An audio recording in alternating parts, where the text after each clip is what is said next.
bapiyoniya mushobora kuba muri kumva kino kiganiro, tugiye kuganira ku ngingo nyinshi zigiye zitandukanye, aho tugiye kuganira mu buryo burambuye kugira ngo n'abantu bashyashya bo muri Pi Network bagerageze bayiyumvemo kandi bumve ko ari ibyo byabakorewe, atari ibintu by'abantu bamwe ahubwo ari ibya bose.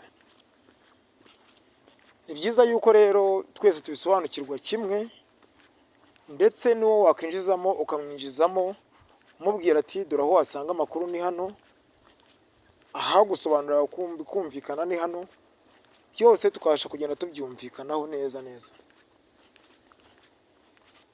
Tukaba tugiye kurebera hamwe ino Keyfest cya K1 2025 icyo igamije ndetse n'ikivuze.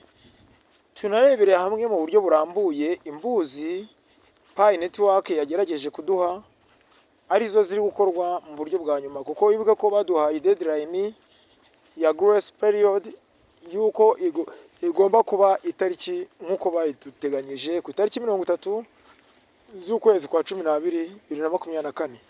Ubu rero urebye arabura iminsi igera muri ingahe yonyine, niyo mpamvu tugomba kubireberaho twese hamwe. Ariko nyuma y'ibyo ngibyo ari byinshi tugomba kugenda tuganiraho mu buryo burambuye. Urugero yenda nko kureba igiciro cya Pi kimeze gute, ese ino ecosystem yo ihagaze ute, ino web3 yo bimeze gute, ku buryo tugenda tubisobanukirwa neza mu buryo buri wese ava hano asobanukiwe. Nongeye kubasuhuza rero nshuti bavandimwe mudukurikirana aho muherereye hirya no hino mu bihugu bigiye bitandukanye no ku migabane igiye itandukanye. Mwe mwumva ururimi rw'ikinyarwanda turabasuhuje neza, kandi kudukurikirana kwanyu ni iby'agaciro kandi ni iby'ingenzi.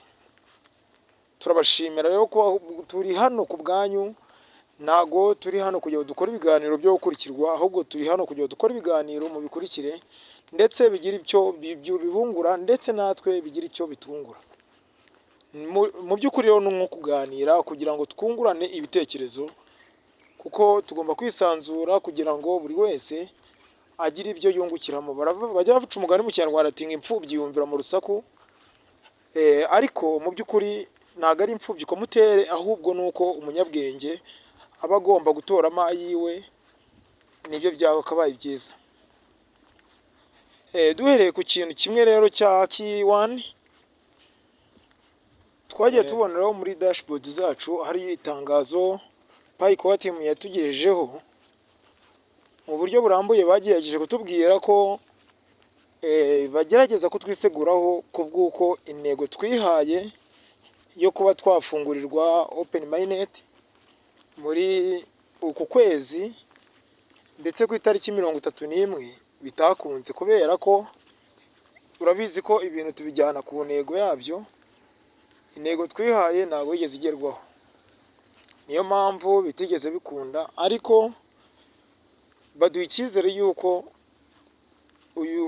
kuno kwezi, hagati y'ukwezi kwa mbere n'ukwa gatatu, bishobora kuba ibyo bintu twageze ku ntego yabyo, tukabasha kuba twakoresha amafaranga yacu mu buryo bukwiye, cyangwa Pi coin zacu mu buryo burambuye.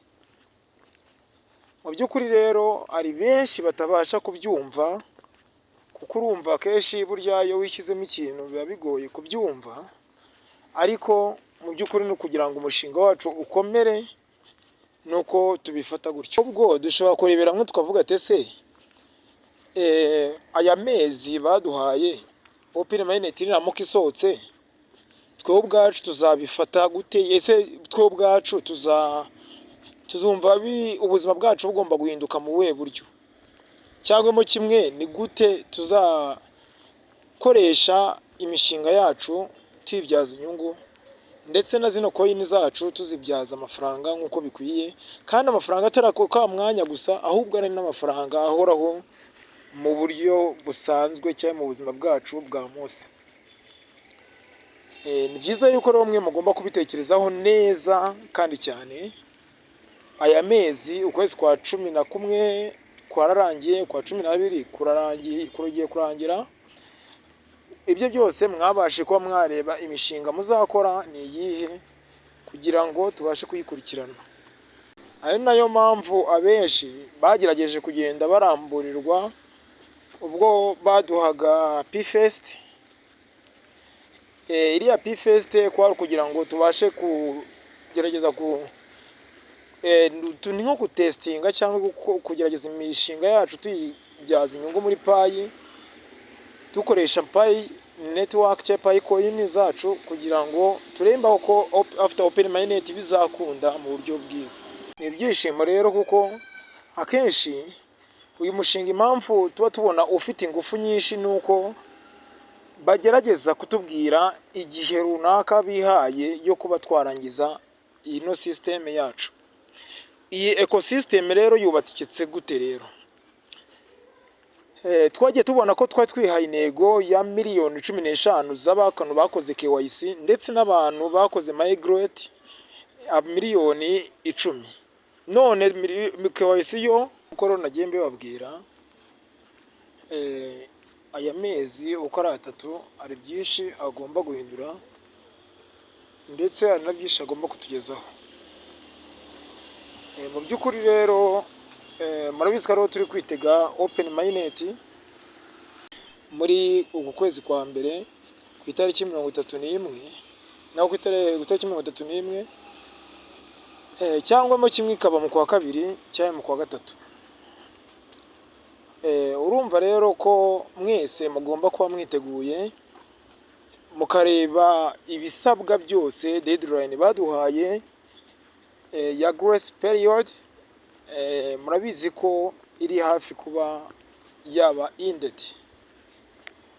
Murabizi ko ukwezi no kuko igomba kurangiraho ndetse harabura n'iminsi mikeya cyane kugira ngo tubashe kuba twagera muri cya gihe cyacu cya gutegereza mainnet. Ariko abantu batakoze KYC cyangwa bagerageje kubinegirija babashe kuba bakamburwa amacoins yabo ya payi. Ariko urumva mu by'ukuri ntago ari byo twakifuje ko buri wese ahubwo nkuko yataye igihe amayininga kitamubera impfabusa, ahubwo cyaba ikimuhindurira ubuzima. Kuko sinzi yenda mu by'ukuri uburyo yenda twese tuba tubitekereza mu buryo butandukanye. Hari benshi bafata payi bakayifata nkaho ari games bari gukina, ariko mu by'ukuri iyi payi ni ifaranga, iyi payi ni programme izazibafasha kuba yenda wakoreramo amafaranga mu buryo bunyuranye. Hari ukuba wajya ku social media ukabasha kuba wakinjiza amafaranga yawe, hari ukuba nanone wabasha kuba wakoreraho amafaranga n'ubundi umayininga, byose birashoboka. Kandi ikintu mbabwira nyaboneka umenye ko wowe utari kumayininga neza cyangwa utari kuzuza ibisabwa uri guhomba. Hari igihe uzakenera kuba wakinjiza ibyo wakabaye winjiza ubashe kuba wayibura kubera ko wabinegirije. Ariko kandi njya mbabwira ko negligence atari nziza, ahubwo icyiza no kumva ibyo batubwira. Ese ni ukubera iki utakibaza uburyo ama cryptocurrency yose abavuga ko nyuma y'uko Donald Trump yinjiye muri White House cyangwa utangiye kuyobora aribwo amacoin menshi azatangira gufunguka. Urugero hari za Sidra Bank cyangwa za Sidra, hari za ICE, hari za ni nyinshi zizatangira gufunguka icyo gihe. Ndetse n'iyi payi yacu njyewe nekereje neza nkuko nahoze mbivuga, nayo mbona yarategereje ko Donald Trump ajya ku buyobozi kugira ngo abashe kuyashyikira. Kubera ko iyo utekereje neza ku buryo ino cabinet yose y'abastaff bayoborana na Donald Trump muri Amerika n'abanye business, niyo mpamvu bagomba gushyikira ino cryptocurrency cyangwa zino cryptocurrency zose. Bagomba kuzishyikira rero kugira ngo zibashe kuba zahindura ubuzima bwa Amerika cyangwa ubukungu bwa Amerika bubashe kuba bwazamuka. kuko iri faranga uko barishyigikira wibuke ko ni ifaranga ryakorewe muri Stanford University, ni kaminuza yo muri Amerika. Urumva ko ni ibintu byiza cyane kandi Amerika niyo mpamvu iri kubiharanira mu buryo bushoboka cyane. Niyo mpamvu kubera ko Trump azi agaciro k'ifaranga icyo ari cyo, niyo mpamvu ari kugerageza kubiha imbaraga zishoboka. Nk'uko mwagiye mubibona rero, hari ingero nyinshi twagiye tubona za Bitcoin, za Ethereum zigerageza kurira mu buryo bamwe batabitekerezaga. Na bino rero biraduha icyizere yuko ino Pi izasohokera ku gaciro kenshi ndetse ikasohoka imeze neza cyane. Bikaba ariyo mpamvu ino Pi network ishobora kuba izafungurwa muri ano mezi Donald Trump yarageze ku buyobozi. Ni byiza rero kandi n'amakuru meza dushobora kuba turi kugenda twakira gake gake. Wowe mushyashya rero ubasha kuba uri kudukurikirana, uri kumva kino kiganiro, nagushishikariza kuba wafungura ino application ya Pi network cyangwa ya cryptocurrency. Urumva kugira ngo ubashe kuba wayiba mu isi ya Web3, n'isi ya digital, ni isi nziza cyane mu buryo benshi bagiye bibuka kuba wajya muri Pi network. Twasanze benshi baragiye mu icyo bita Bitcoin. Bitcoin nayo ni ifaranga rya cryptocurrency rikora mu buryo bwa blockchain. Na Pi nayo ni ifaranga rya cryptocurrency rikora mu buryo bwa blockchain and mining. Naho bitandukaniye rero nuko Bitcoin yo iminingwa ukoresheje mudasobwa, ariko Pi network ikayimayininga ukoresheje telefone ngendanwa. Urumva ko ni ibintu bimeze nkaho ari bimwe uko ni cryptocurrency zose, ariko aho zitandukanye ni uburyo favorite cyangwa wenda uburyo wowe ushobora kuyibona mu buryo bukoroheye. Urumva ko harimo nabyita nkaho harimo kuba baratworohereje. Nago Pi network isabwa kuba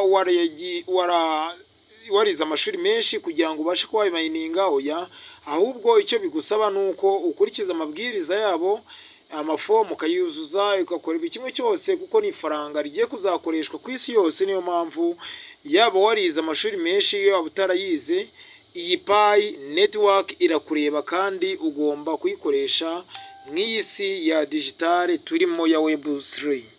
Ni byiza ko benshi mwagiye mubyumva rero, benshi bagenda bambaza tese ubundi ko numva uvuga Bitcoin ni ibiki, ese Pi yo ni iki?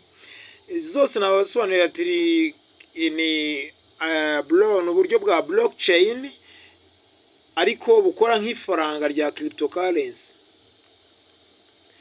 Urumva mu by'ukuri iyi Bitcoin ibungubu tuvugana, iyo winjiye muri Binance cyangwa ukinjira muri Changer, bakwereka ko Bitcoin igeze ku mafaranga ibihumbi ijana na bibiri by'amadolari. Urumva ni amafaranga menshi cyane twebwe tutigeze tubasha kuba twagira amahirwe yo kuyatunga. Iyo tugiye muri Pi network dusangayo dushyikira GCV cyangwa uburyo Pi Quantum yagerageje kwemeza ko iyi GCV ishobora kuzaba yiganje muri ano mafaranga. Pi imwe twayibariye amafaranga 314,159 by'amadolari y'Amerika. Urumva rero ni bisaga miliyari imwe. Urumva ni ibintu byiza cyane cyane rwose.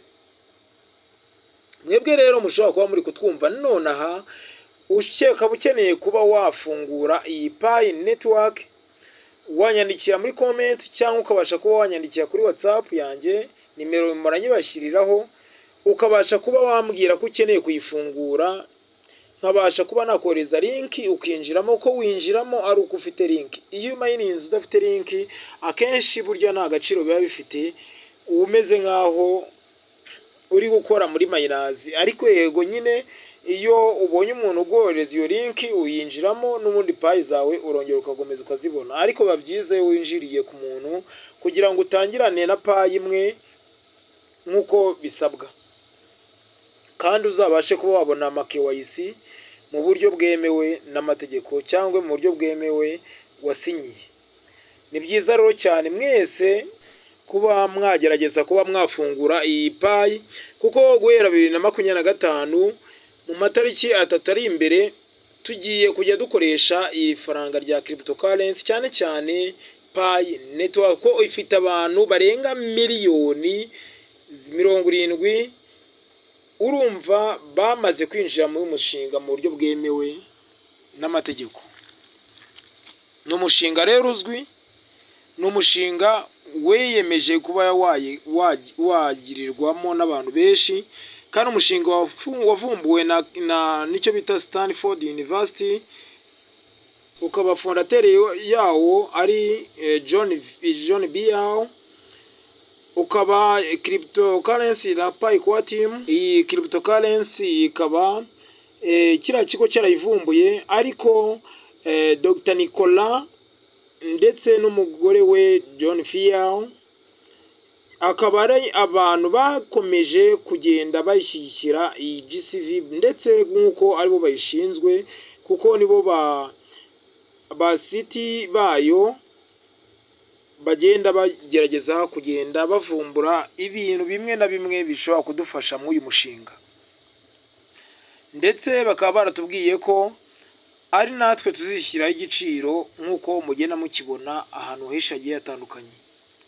Iyi GCV nk'uko mugenda muri Doris Yin yagerageje kuyiharanira kugira ngo iyi GCV yemerwe, iri faranga ryemerwe kuri kino giciro.